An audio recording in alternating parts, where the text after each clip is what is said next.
ಇವತ್ತು ಗಣರಾಜ್ಯೋತ್ಸವ. ನಮ್ಮ ಸಂವಿಧಾನ ಜಾರಿಗೆ ಬಂದ ದಿನ ಇದು. ಆದ್ರೆ ಸಂವಿಧಾನದ ಬಗ್ಗೆ ಒಂದು ಇಂಟ್ರೆಸ್ಟಿಂಗ್ ವಿಷಯ ಹೇಳ್ತೀನಿ ಕೇಳಿ. ನಮ್ಮ ಸಂವಿಧಾನ 1950ರಲ್ಲಿ ಜಾರಿಗೆ ಬಂತು. ಅವತ್ತಿಗೆ ಅದು ಪರ್ಫೆಕ್ಟ್ ಆಗಿತ್ತಾ?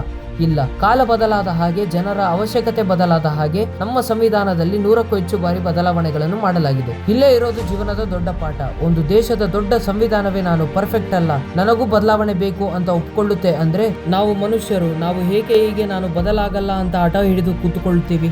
ಇವತ್ತಿನ ವಿಡಿಯೋದಲ್ಲಿ ನಿಮ್ಮ ಜೀವನವನ್ನು ಅಪ್ಗ್ರೇಡ್ ಮಾಡೋಕೆ ಸಂವಿಧಾನ ಕಲಿಸಿಕೊಡೋ ಆ 3 ಅದ್ಭುತ ಟೆಕ್ನಿಕ್ ಗಳನ್ನ ಹೇಳ್ತೀನಿ. ಅದರಲ್ಲಿ ಫಸ್ಟ್ ಲೆಸನ್ ಬಂದ್ಬಿಟ್ಟು ಅಮೆಂಡ್ಮೆಂಟ್. ತುಂಬಾ ಜನ ಹೇಳ್ತಾರೆ ನನ್ನ ಹಣಬರವೇ ಇಷ್ಟು, ನಾನು ಹುಟ್ಟಿರೋದು ಹೀಗೆ ಅಂತ. ಆದ್ರೆ ಅದು ತಪ್ಪು. ನೀವು 1 ವರ್ಷದ ಹಿಂದೆ ಹೇಗಿದ್ರೋ ಇವತ್ತು ಕೂಡ ಹಾಗೆ ಇದ್ರೆ ನೀವು ಬೆಳೀತಾ ಇಲ್ಲ, ಸುಮ್ಮನೆ ಬದುಕ್ತಾ ಇದ್ದೀರಾ ಅಂತ ಅರ್ಥ. ಸಂವಿಧಾನದಲ್ಲಿ ಹಳೆಯ ಕಾನೂನು ಸರಿ ಹೋಗಿಲ್ಲ ಅಂದಾಗ ಅದನ್ನು ಡಿಲೀಟ್ ಮಾಡ್ತಾರೆ ಅಲ್ವಾ? ಹಾಗೆಯೇ ನಿಮ್ಮ ಜೀವನದಲ್ಲಿ ಹಳೆಯ ಅಭ್ಯಾಸಗಳನ್ನು ಡಿಲೀಟ್ ಮಾಡಿ. ಬೆಳಗ್ಗೆ ಹೇಳೋಕೆ ಆಗ್ತಿಲ್ವಾ, ಆ ಅಭ್ಯಾಸನ ಚೇಂಜ್ ಮಾಡಿ. ಇಂಗ್ಲಿಷ್ ಬರಲ್ವಾ, ಕಲಿತುಕೊಳ್ಳಿ. ಕೋಪ ಜಾಸ್ತಿನ ಕಂಟ್ರೋಲ್ ಮಾಡೋದನ್ನ ಕಲಿಯಿರಿ. ನೆನಪಿಡಿ, ತಪ್ಪು ಮಾಡೋದು ಮನುಷ್ಯನ ಸಹಜ ಗುಣ, ಆದ್ರೆ ಆ ತಪ್ಪನ್ನು ತಿದ್ದುಕೊಳ್ಳದೆ ಇರುವುದು ಮೂರ್ಖತನ.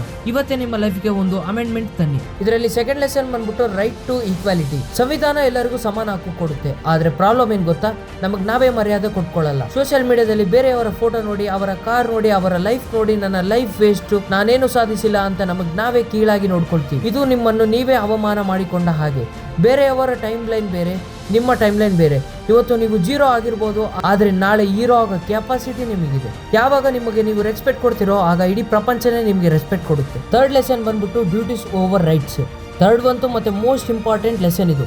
ಹಕ್ಕುಗಳ ಜೊತೆ ಕರ್ತವ್ಯ. ನಾವು ದೇವ್ರ ಹತ್ರ ಹೋಗಿ ನನಗೆ ಅದು ಕೊಡು ಇದು ಕೊಡು ಅಂತ ಕೇಳ್ತೀವಿ. ಸರ್ಕಾರದ ಹತ್ರ ಹೋಗಿ ನನಗೆ ಆ ಸೌಲಭ್ಯ ಬೇಕು, ಈ ಸ್ಕೀಮ್ ಬೇಕು ಅಂತ ಕೇಳ್ತೀವಿ. ಆದ್ರೆ ನಮ್ಮ ಲೈಫ್ಗೆ ಏನ್ ಕೊಡ್ತಾ ಇದೀವಿ ಅಂತ ಯಾವತ್ತಾದ್ರೂ ಕೇಳಿದ್ರ? ಯಶಸ್ಸು ಅನ್ನೋದು ನಮ್ಮ ಹಕ್ಕು, ಆದ್ರೆ ಕಷ್ಟಪಡೋದು ನಮ್ಮ ಕರ್ತವ್ಯ. ನೀವು ಕರ್ತವ್ಯ ಮಾಡದೇನೆ ಹಕ್ಕು ಕೇಳೋಕೆ ಆಗಲ್ಲ.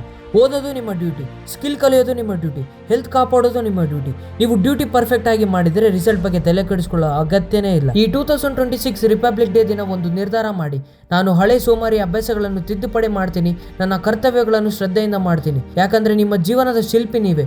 You are the artist of your life. ಈ ವಿಡಿಯೋ ನಿಮಗೆ ಇಷ್ಟ ಆಗಿದ್ರೆ ಲೈಕ್ ಮಾಡಿ. ಯಾವ ಪಾಯಿಂಟ್ ಇಷ್ಟ ಆಯ್ತು ಅಂತ ಕಾಮೆಂಟ್ ನಲ್ಲಿ ನನಗೆ ತಿಳಿಸಿ. ನಿಮ್ಮ ಕಾಮೆಂಟ್ ನನಗೆ ಶಕ್ತಿಯನ್ನು ಕೊಡುತ್ತೆ. ಸಬ್ಸ್ಕ್ರೈಬ್ ಮಾಡ್ಕೊಂಡಿಲ್ಲ ಅಂದ್ರೆ ಸಬ್ಸ್ಕ್ರೈಬ್ ಮಾಡ್ಕೊಳ್ಳಿ. ನಾಳೆ ಮತ್ತೊಂದು ವಿಡಿಯೋ ಜೊತೆ ಸಿಗ್ತೀನಿ. ಅಲ್ಲಿವರೆಗೂ ಜೈ ಹಿಂದ್.